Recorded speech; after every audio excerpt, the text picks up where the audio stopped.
அனைவருக்கும் வணக்கம். இன்றைக்கு இந்த பதிவில் ஆண்மை என்ற சிறுகதையை பற்றி பார்க்க போகிறோம். சீனிவாசனுக்கு கல்யாணமானது நினைவில்லை. ஏனென்றால் அது பெப்பர்மின் கல்யாணம். சீனிவாசன் பெற்றோர்கள் பெரியவர்களாகியும் குழந்தை பருவம் நீங்காது பொம்மை கல்யாணம் செய்ய ஆசைப்பட்டார்கள். வெறும் மரப்பொம்மையை விட தங்கள் 4 வயது குழந்தை சீமாச்சு மேல் என்று பட்டது. பிறகென்ன, பெண் கிடைக்காமலா போய்விடும்? ஆத்தூர் பண்ணையர் மகள் ருக்மணிக்கு 2 வயது. கல்யாணம் ஏக தடபுடல். பெற்றோர் மடியில் இருந்தபடியே சீமான் சீனிவாசனுக்கும் ருக்மிணி அம்மாளுக்கும் திருமணம் நடந்தது. அந்த சாக்கில் சஷ்டியப்த பூர்த்திக்கு முன்பே திருமண மேடையில் உட்காரும் பாக்கியம் இரு தம்பதிகளுக்கும் கிடைத்ததுதான் மிச்சம். கல்யாணம் என்ற பதத்திற்கு அகராதியில் ஒரு அர்த்தம் இருக்கலாம், கவிஞனது வியாக்கானம் ஒன்று இருக்கலாம். அதெல்லாம் எனக்கு தெரியாது. நடைமுறை உலகத்திலே திருமணம் என்றால் குலப்பெருமை கிளத்தும் கலகாரம்பம் என்று பெயர். சீனிவாசன் தகப்பனார் ஆத்தூர் பண்ணையாருக்கு இளைத்தவரல்ல. ஆத்தூர் பண்ணையாரும் சீனிவாசன் தகப்பனாருக்கு வசியக்கூடியவரல்ல. இப்படி இருவருக்கும் ஆரம்பித்த மௌனமான துவந்த யுத்தம் நாளுக்கு நாள் வளர்ந்தது. சீர்வரிசை, மரியாதை, இத்யாதி. பரமேஸ்வர ஐயர் தனது பெருமைக்கேற்றபடி ஆத்தூர் பண்ணையர் நடந்து கொள்ளவில்லை என்ற கம்ப்ளைண்ட் அதற்காதாரமாக மாப்பிள்ளை என்று துரும்பை கிள்ளி போட்டாலும் விரைத்து கொண்டுதான் நிற்கும். அதற்கு முன் பண்ணையின் பெருமையின் ஜாம்பம் சாயாது என்பார். சீனிவாசனும் ருக்மணியும் துவந்த யுத்தத்தில் கலந்து கொள்ளவில்லை. அதை பற்றி இருவருக்கும் தெரியாது. பரமேஸ்வர ஐயர் ஒவ்வொரு வருஷமும் தன் புத்திரனை சம்மந்தி வீட்டிற்கு அனுப்பி வைப்பார். பிறகு இல்லாத நோனாவட்டம் எல்லாம் சொல்லிக்கொண்டு வருஷம் பூராவும் பேச அது ஒரு ஐட்டம் நியூஸ். சீனிவாசனுக்கு சம்மந்தி வீட்டிற்கு போவதென்றால் ரொம்ப குஷி.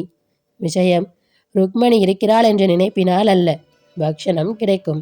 4-5 நாள் மாப்பிள்ளை மாப்பிள்ளை என்ற உபச்சாரம், விளையாட்டு, அப்பாவின் கோபமும் அடியும் எட்டாத இடம். மேலும் விளையாடுவதற்கு நிரம்ப பயல்கள். இதுதான் மாமா வீடு என்றால் வெகு குஷி. இப்படி 10 வருஷங்கள் கழிந்தன. சம்பந்தி சண்டை ஓயவில்லை. சீமாவும் சின்ன பையனாக இருந்து மெதுவாக பெரிய மனிதன் ஆகிவிட்டான். பரமேஸ்வர ஐயனுக்கு பையன் வளர வளர குதூகலம். ஆத்தூர் பண்ணைக்கு புத்தி கற்பிக்க சாந்தி முகூர்த்தம் என்ற கடைசி துரும்பை உபயோகிக்க வேண்டிய காலம் நெருங்குவதில் மிகவும் சந்தோஷம்.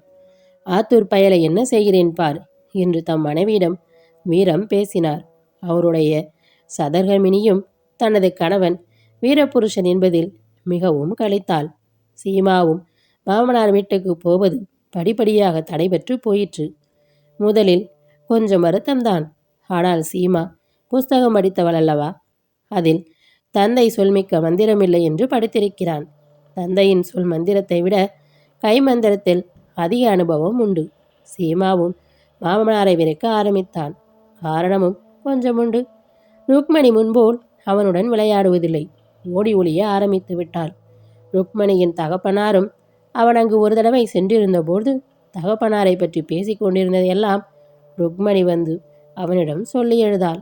அவளுக்கு சீமாவின் தகப்பனாரை எப்படி பேசலாம் என்ற வருத்தம்.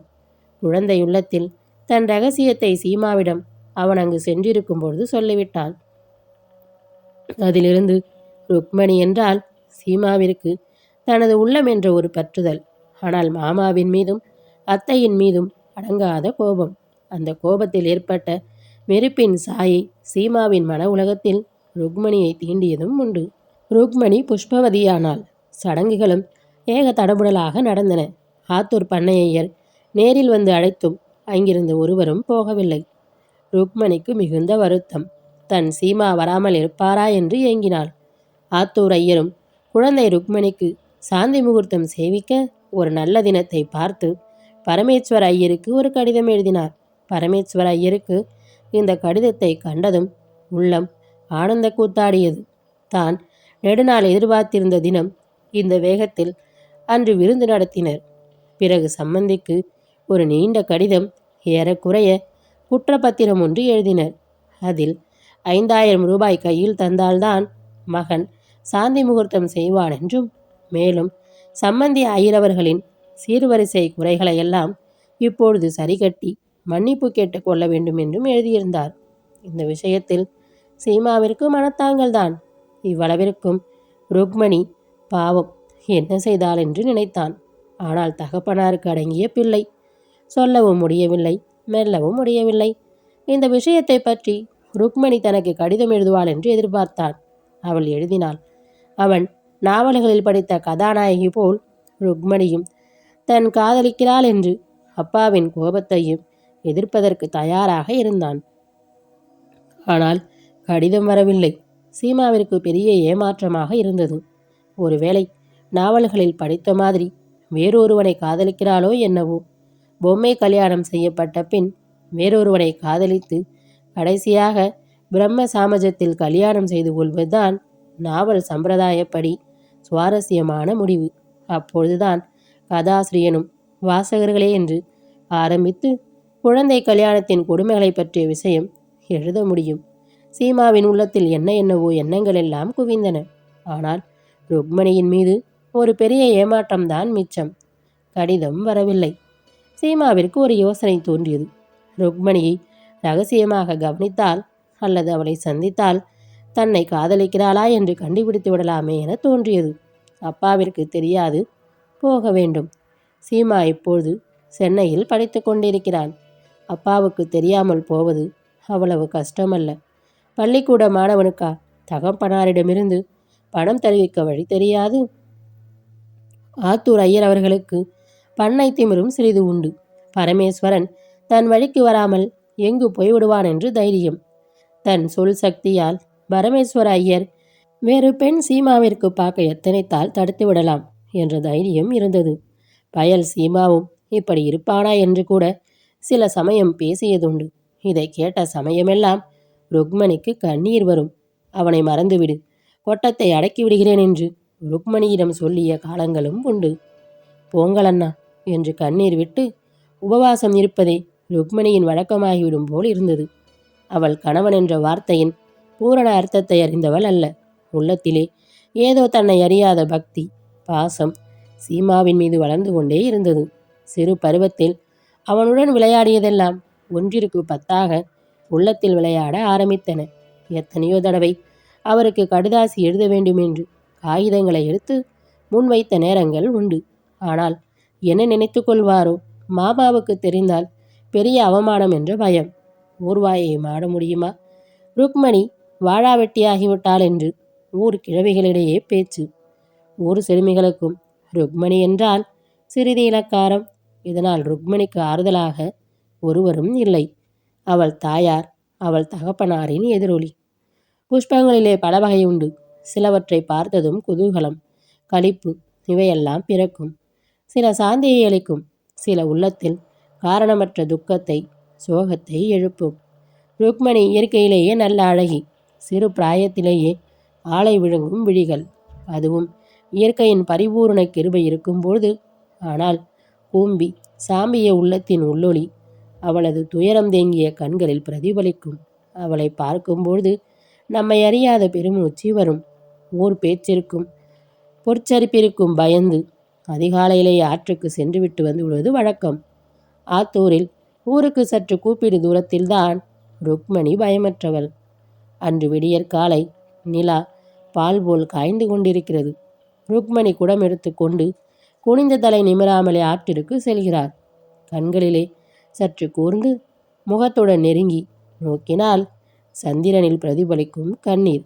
அந்த ஆறுதான் அவள் கவலையை போக்கும். ஆத்தூர் சிறிய ஸ்டேஷன். 3 மணி வண்டி கொஞ்ச நேரம்தான் நிற்கும். சீமாதிலிருந்து இறங்கினான். எப்படியாவது ருக்மணியை அவள் பெற்றோருக்கு தெரியாமல் காண்பது என்று நினைப்பு. கண்டு அவளிடம் என்ன பேசுவது, என்ன சொல்வதென்றெல்லாம் அவன் நினைக்கவில்லை. அவளை எப்படி தனியாக ரகசியமாக சந்திப்பது என்று கூட எண்ணவில்லை. வீட்டின் பக்கம் சென்றால் வெளிமுற்றத்திற்கு வரமாட்டாளா, வந்தால் தன்னை அடையாளம் கண்டு கொள்ள மாட்டாளா என்ற நம்பிக்கை. அவன் அவளை சந்தித்து வெகு நாட்களாகிவிட்டதென்று, ஏறக்குறைய 5 வருஷத்திற்கு மேலாகிவிட்டதென்று நினைப்பே இல்லை. ஸ்டேஷனிலிருந்து வந்தால், அதாவது அங்கு வண்டிகள் கிடையாது, நடந்து வந்தால் அந்த பாலமற்ற ஆற்றை கடக்க வேண்டும். நடந்து வருகிறான். கரையேறி அக்ரஹாரத்துக்கு நேராக செல்லும் பாதை வழியாக நடந்து வருகிறான். மனதில் பயம் கொஞ்சம் படபடவென்று அடித்து கொண்டது. எதிரே ஒரு பெண் வருகிறாள். அவள்தான்.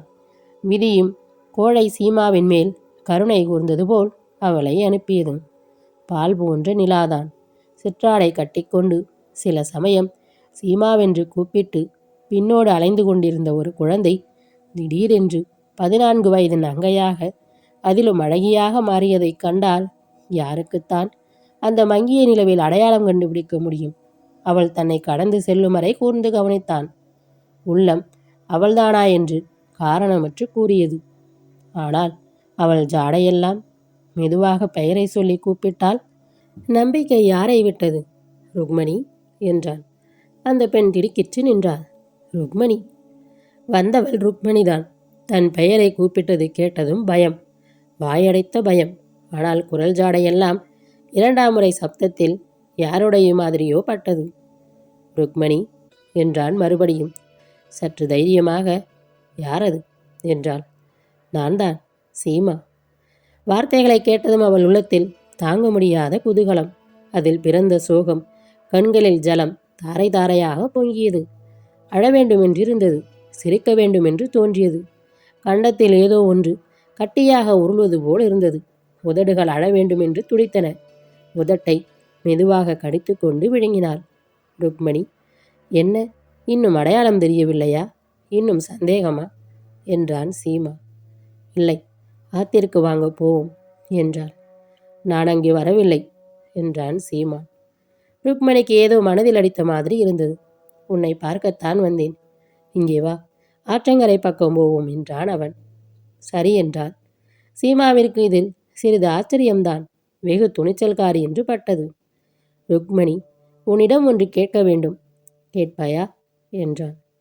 சந்தேகமா என்றவன் சொல்ல, பின் ஏன் எனக்கு கடிதம் எழுதவில்லை என்றான் சீமா. நினைத்தேன், நீங்கள் என்னாவது நினைச்சுப்பேலா என்று பயம் என்றாள் அவள். இப்படி பயப்பட்டா நான் சொன்னபடி எப்படி நடப்பாய் என்று சீமா கேட்டான். கட்டாயமாக நடக்கிறேன், சத்தியமா நடக்கிறேன் என்று துடிதுடித்து கொண்டு பேசினாள் அவள். உன் மாமாவும் அப்பாவும் சண்டை பிடிச்சுக்கிறாளே, அவர்கள் நம்மை கவனித்தார்களா? அவர்களுக்கு ஒரு புத்தி கற்பிக்க வேண்டும். நாம் இருவரும் அவர்களுக்கு தெரியாமல் எங்கேயாவது போய்விட வேண்டும். நீ என்னுடன் வருகிறாயா? கட்டாயம் வருகிறாயா? கையடித்து கொடு என்றான் சீமா. வருகிறேன். தன்னை அறியாமல் பழைய சிறு குழந்தை நினைவிலை முடிக்கப் போனாள். திடீரென்று கணவன் என்ற மரியாதை நினைவு அவளை குழப்பியடித்து விட்டது. கோபித்துக் கொள்வாரோ, மரியாதை குறைவாக பேசியதற்கு என்ற நினைவில் விம்மினாள். விம்மலுடன் மன்னியுங்கோ என்ற வார்த்தை வெளிவந்தது. சீமாவிற்கு ருக்மணி தன்னை மறக்கவில்லை என்பது பரிபூரண ஆனந்தம். ருக்மணி, நீ என்னை சீமா என்று கூப்பிட்டால்தான் என்று அவள் சத்தியம் செய்வதற்கெடுத்த கையை தனது கரத்தில் பற்றினான். அவள் கை எவ்வளவு மெதுவாக புஷ்பம் போல் இருந்தது. உள்ளத்திலிருந்து ஏதோ ஒன்று உடல் புறாவும் பாய்வது போல் இருந்தது. ருக்மணியும் கரத்தை இழுக்கவில்லை. இழுக்க இயலாதபடி வலுவிழந்தாள். கூச்சமும் நாணமும் முகத்தை சிவக்க செய்தன. நீங்கள் இப்படி கேட்டால் என்றாள் அவள். சொன்னால்தான் என்றான் சீமா. சீமா என்று மெதுவாக அவன் காதுடன் காது வைத்து கூறினாள். அதரங்கள் என்றும் மலராத விதம் மலர்ந்தன. சீமாவின் கரங்கள் அவள் இடையில் மெதுவாக சுருண்டன. அவள் இடையிலிருந்த குடம் கை சேர்ந்து மணலுக்குள் நழுவியது. ருக்மணி, நான் சொன்னபடி கேட்பாயோ என்றான். இன்னும் சந்தேகமா? நீங்கள் கூப்பிடும் இடத்திற்கு வருகிறேன் என்றாள் அவள். அவள் கண்களில் ஒரு ஜோதி பிரகாசித்தது. ஒரு கொஞ்சுதலும் உழைவும் காணப்பட்டது. ருக்மணி அவனது மார்பில் சாய்ந்தாள். ருக்மணி, நான் வந்ததாக எவருக்கும் தெரியக்கூடாது, உன் அப்பாவிற்கு கூட என்றான் சீமா. ஆகட்டும் என்று அவள் சொல்ல இருவரும் தழுவிக்கொண்டனர். பெரிய மனம் வரவில்லை, விலகவும் மனம் வரவில்லை. ருக்மணி என்றான். சீமா என்று சொன்னாள் அவள். அவள் கரத்தில் முத்தமிட்டான். அவளை சுற்றியிருந்த கரங்களை மீட்டான். குழந்தை ருக்மணி நாணத்தினால் தழுதழுத்த குரலில் மெதுவாக நான் என்றாள். சடக்கென்று சீமா விலக்கிக் கொண்டு போய் வருகிறேன் கண்ணே என்று வெகு வேகமாக சென்றான். ருக்மணிக்கு துக்கம் நெஞ்சை அடைத்தது. அவன் முதுகில் வைத்த கண் மாறாமல் பார்த்து கொண்டிருந்தாள் அவள். விம்மி விம்மி மூச்சு வந்து கொண்டிருந்தது. ஆற்றின் அக்கறையை அடைந்ததும் சீமா திரும்பி பார்த்தான். ருக்மணி அவன் இருந்த திக்கில் கும்பிட்டாள். ருக்மணியின் நெஞ்சில் மறுபடியும் மேகம் கவ்வியது. நடந்த கனவு மறைந்தது. ருக்மணி கணவனுக்கு கொடுத்த வாக்கு தத்தத்தை மறக்கவில்லை. பெற்றோரிடமும் கூறவில்லை. ஆனால் இயற்கை கூறாது விடவில்லை. ருக்மணி தனது கணவனின் நினைவை மாறாத வண்ணம் இயற்கை கருணை புரிந்தது. 2 மாத காலங்களில் இயற்கையின் கோளாறுகள் அவள் மீது தோன்றலாயின. வீட்டிற்கு தெரியாது. பண்ணையர் திடுக்கிட்டு போய்விட்டார். சீமாவை பற்றி அவர் நினைக்கவே இல்லை. தனது குற்றம் என்று உள்ளம் கூறியது. ஆத்திரத்தை எல்லாம் மகளின் மீது தாக்கினார். யார் என்று சொல், வயலை தொலைத்து விடுகிறேன் என்று கர்ஜித்தார். இதற்கு மேல் தாயாரின் பிடுங்கல் வேறு. ருக்மணி ஒன்றிற்கும் பதில் சொல்லவில்லை. கணவனிட்ட பணியை மறப்பாளா? அவள் வருவார், கடிதம் எழுதுவார் என்ற நம்பிக்கை இருக்கும்போது ரகசியம் என்பது சில விஷயங்களில் வெகு கஷ்டமான காரியம். ஊரிலே மெதுவாக பரவியது. ஊர் பேச்சுக்கு கேட்பானேன், ஒன்றிற்கு 10 தெரிந்தது. எந்த ஊர்க்குருவியோ போய் பரமேஸ்வரையர் குடும்பத்திற்கும் கூறிவிட்டது. ருக்மணியின் மீது அவளுக்கு உள்ளூர ஒரு பாசம் இருந்து வந்தது. முதலில் நம்ப முடியவில்லை. சமாச்சாரம் உண்மை என்ற பிறகு என்ன செய்ய முடியும்? சம்பந்தியின் மீதிருந்த ஆத்திரத்தை எல்லாம் ருக்மணியின் மீது சுமத்தியும் தம் மகனுக்கு நீண்ட கடிதம் எழுதிவிட்டார். சீமாவிற்கு முன்பு பணம் எடுத்துக்கொண்டு ருக்மணியுடன் ஓடிப்போக வேண்டும் என்ற ஆசை, நம்பிக்கை இரண்டும் இருந்தன. இப்பொழுது அந்த நம்பிக்கையும் பறந்து போய்விட்டது. தான் குற்றவாளி என்று அப்பாவிடம் கூச்சமில்லாமல் எப்படி சொல்வது? மேலும் ருக்மணியின் மீது பழி ஏற்பட்டு விட்டதே, அவளை எப்படி ஊரார் அறியாமல் வைத்து வாழ்வது? சீமாவின் மனம் கலங்கியது. இச்சமயம் ருக்மணியிடமிருந்து குளிரை குளறி கண்ணீரால் நனைந்த ஒரு கடிதம் வந்தது. அவளை கூட்டிக் கொண்டு போய்விட வேண்டுமா? முன்பு சொன்னபடி சீக்கிரம் வர வேண்டுமா? அப்பா வயிறாலாம், வீடு நரகமாக இருக்காம். அப்பாவிடம் சொல்லவில்லையாம். குழந்தை ருக்மணிக்கு என்ன நம்பிக்கை? சீமாவிற்கு என்ன பதில் எழுவதென்று தெரியவில்லை. தைரியமில்லை. பேசாமல் இருந்துவிட்டான். ருக்மணியை பற்றி இரவெல்லாம் நினைத்து அழுதான்.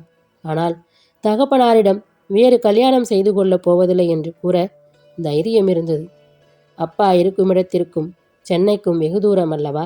அதனால்தான் தைரியம் இருந்தது. மேல் படிப்பிற்கு அவசியம் 200 ரூபாய் வேண்டுமா? அந்த பொய் சொல்லியதாவது? ருக்மணி கடிதத்தை எதிர்பார்த்தாள். அது எப்படி வரும்? இந்த உள்ளூர ஏற்பட்ட மன உளைச்சலாலும் இருதய உடைவாலும் சீமா நிறுவிய லட்சியம் உடைந்து போயிற்று. அந்த அதிர்ச்சியில் மூளை குழம்பிவிட்டது. அவர் வந்துவிட்டாரா? சீமா வந்தாச்சோ? இதுதான் புலம்பல் இரவும் பகலும். அவளது குழம்பிய மனதில் சென்னைக்கே அவரிடம் சென்று விட்டாள் என்று பட்டது. பித்தத்தில் மூளை கூர்மையாக வேலை செய்யும்.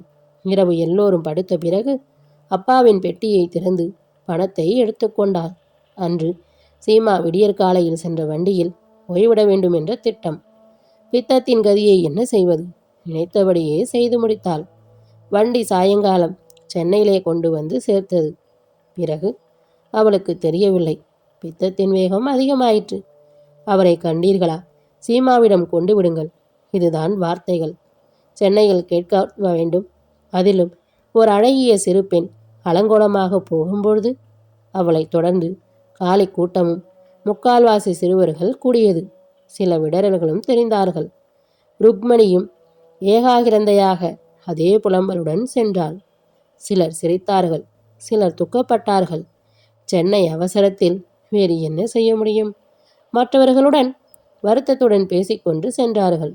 அன்று சீமாவிற்கு உதவி செய்த குருட்டு விதி அவனை அங்கு கொண்டு தள்ளி மறுபடியும் உதவி என்று தனது விளையாட்டை ஆரம்பித்தது. கூட்டத்தை விலக்கிக் கொண்டு அவளிடம் சென்று, ருக்மணி என்றான். அவரை கண்டீர்களா? சீமாவிடம் கொண்டு விடுங்கள் என்றாள். அவள் குரலில் ஒரு சோகம், நம்பிக்கை இழந்த சோகம் தெரிந்தது. கண்களில் அவனை கண்டு கொண்டதாக குறிகள் ஒன்றும் இல்லை. என்னை தெரியவில்லையா? என்ன ருக்மணி, நான் தான் வந்திருக்கிறேன் என்றான் சீமா. அவரை கண்டீர்களா? சீமாவிடம் கொண்டு விடுங்கள் என்றால் மறுபடியும் குரலில் அதே துணிப்பு. அவளிடம் விவாதம் செய்யாமல் ஒரு வண்டி பிடித்து அவளை ஏற்றிக்கொண்டு சென்றான். துக்கம் நெஞ்சை அடைத்து கொண்டது. என்ன மாறுதல்! கசங்கிய மலர். வண்டியில் போகும்பொழுது மறுபடியும் அவரை கண்டீர்களா? சீமாவிடம் கொண்டு விடுங்கள் என்றார்.